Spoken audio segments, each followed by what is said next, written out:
નમસ્કાર, આપ જોઈ રહ્યા છો નેશન પ્લસ ન્યૂઝ. હું છું આપની સાથે હેતલ ભગત. રાજકોટની વધુ એક સ્કૂલ વિવાદમાં આવી છે, જેમાં સરકારી સ્કૂલના પ્રાંગણમાં જ આવેલી આંગણવાડીમાં ભણતા વિદ્યાર્થીને સ્કૂલના શિક્ષક દ્વારા મારવામાં આવ્યાની ફરિયાદ ઉઠવા પામે છે. રાજકોટમાં આવેલી સરકારી સ્કૂલના પ્રાંગણમાં જ આવેલી આંગણવાડીમાં ભણતા વિદ્યાર્થીને સ્કૂલના શિક્ષક દ્વારા મારવામાં આવ્યાની ફરિયાદ ઉઠી છે, જે માત્ર ફૂલ તોડવાની ઘટનાને લઈને સરકારી સ્કૂલના જ આચાર્ય દ્વારા માર માર્યો હોવાની ફરિયાદ છે.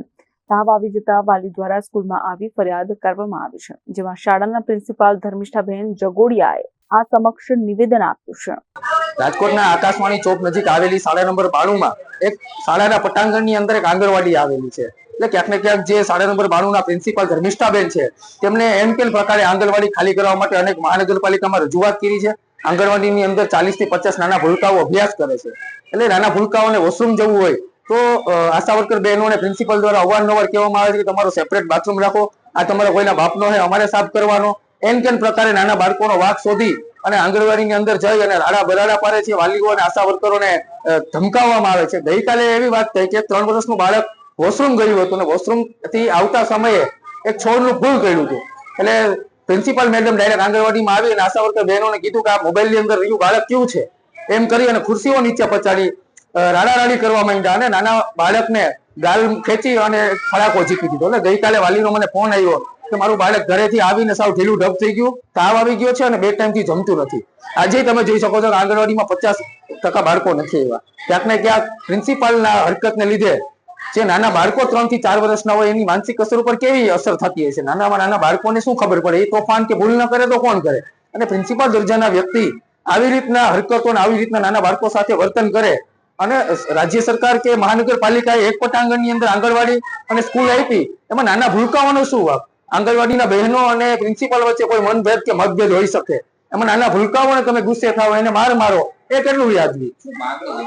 અમારી એક જ માંગ છે કે આમાં મહાનગરપાલિકાના શાસન અધિકારીને આજે અમે માંગ કરવાના છે કે આમાં તપાસ કમિટીનું ગઠન કરવામાં આવે, બાળ નિષ્ણાત અધિકારીની નિમણૂક કરી નાના બાળકોનું કાઉન્સિલિંગ કરી નિવેદન લેવામાં આવે, આશા વર્કર બહેનોનું નિવેદન લેવામાં આવે, વિદ્યાર્થીના વાલીઓનું નિવેદન લઈ તપાસના અર્થે પારદર્શક તપાસ થઈને જે પ્રિન્સિપાલ જવાબદાર છે એને તાત્કાલિક અસરથી 2 દિવસમાં સસ્પેન્ડ કરવાની અમારી માંગણી છે. આ અમારી માંગ નહીં સ્વીકારાય, તપાસ પારદર્શક અને કડક કાર્યવાહી નહીં થાય તો અમે ઉગ્રમાં ઉગ્ર આંદોલન કરવા તૈયાર છે. ગઈકાલે મારી આંગણવાડીના બાળકને પ્રિન્સિપાલ દ્વારા એક લાફો મારી લેવામાં આવેલ છે. એના તરફથી વાલીએ ફરિયાદ કરેલ છે, પ્રેસમાંથી બધા રિપોર્ટર બધા આવેલ છે. અત્યારે પ્રિન્સિપાલ મેડમ સાવ ફરી ગયેલ છે. અમને સાચો બાળકને ન્યાય અપાવી. બાળક અત્યારે તાવમાં એટલું પડ્યું છે કે ઊંચું મોઢું કરીને કાલનું જમતું નથી પાણી પીતું. એક ફૂલ તોડવા બાબતે થઈ ગયું.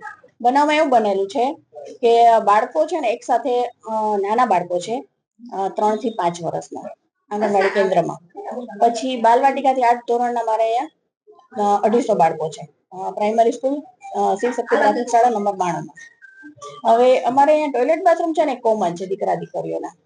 એમાં નાના બાળકો પણ જતા હોય, મોટા બાળકો પણ જતા હોય.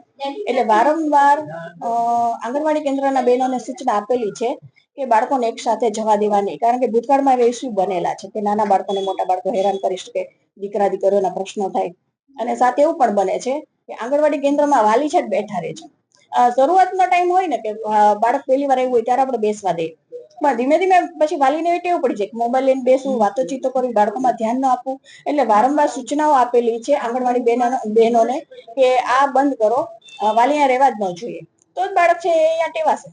અને વાલી છે ખુદ પણ પાણી અને ટોયલેટ બાથરૂમનો ઉપયોગ કરતા હોય છે કે જ્યાં મારા 6, 7, 8ના દીકરા દીકરીઓ પણ હોય. એટલે મને એ ખટકતું હતું કે વાલી કોઈ છે ખોટી રીતે હેરાન કરી શકે આપણા બાળકોને. એટલે ઇસ્યુ બાળકને મારવાનો, ખીજાવાનો એ મેઇન છે જ નહીં. આ તો બનાવી દેવામાં આવેલો છે. મેઇન ઇસ્યુ આ છે. ખુરશી પગમાં આવીને મેં આમ સાઈડમાં મૂકેલી છે અને એ બેન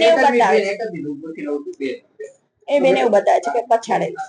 હવે આ જે આ વાલીઓ કહી છે કે માર્યો છે, ખરેખર તમે એમ કહેશો નથી માર્યો, તો તમારી પાસે કઈ એવો પુરાવો છે કે તમે માર્યો કે નથી માર્યો વાત છે? તમારે તો મીડિયાને તો આ લોકોનું જ માનવાનું હોય. ના ના મેડમ મેં તમારો પક્ષ રાખો તો તમારો એ કરી દઉં.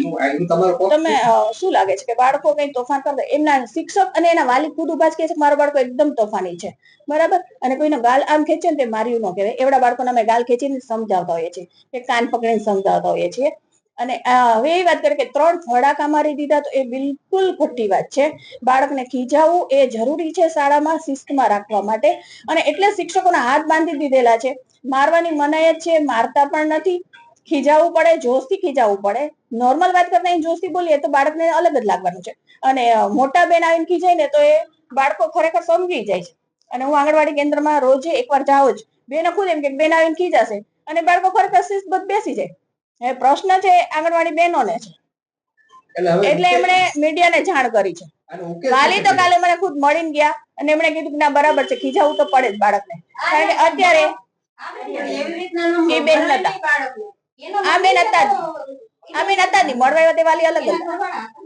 અને ઉકેલ શું છે બેન? આમ ખરેખર ઉકેલ કઈ રીતના આ વસ્તુનો જે તમે કહો છો કે શૌચાલય 3 જ છે, એના ઉકેલ માટે એવું છે કે 3 વાર રજૂઆત કોર્પોરેશનમાં સમિતિમાં થઈ ગઈ છે. બાંધકામ શાખાવાળા છે એ એનાલિસિસ કરી ગયા છે અને ઇન નિયર ફ્યુચર ત્યાં અલગ ટોયલેટ બાથરૂમ બની જવાના છે. એટલે એ પ્રશ્ન સોલ્વ થઈ જશે કે દીકરા દીકરીઓના નાના બાળકોના અલગ સંડાસ બાથરૂમ થઈ જશે. Dhaval Gondaliya, Nation Plus News, Rajkot. સમાચારોના સતત અપડેટ મેળવવા માટે અમારી નેશન પ્લસ ન્યૂઝની યુટ્યુબ ચેનલને સબસ્ક્રાઇબ કરો, બેલ આઇકન દબાવો અને જોડાયેલા રહો ફેસબુક, ઇન્સ્ટાગ્રામ અને ટ્વિટર પર.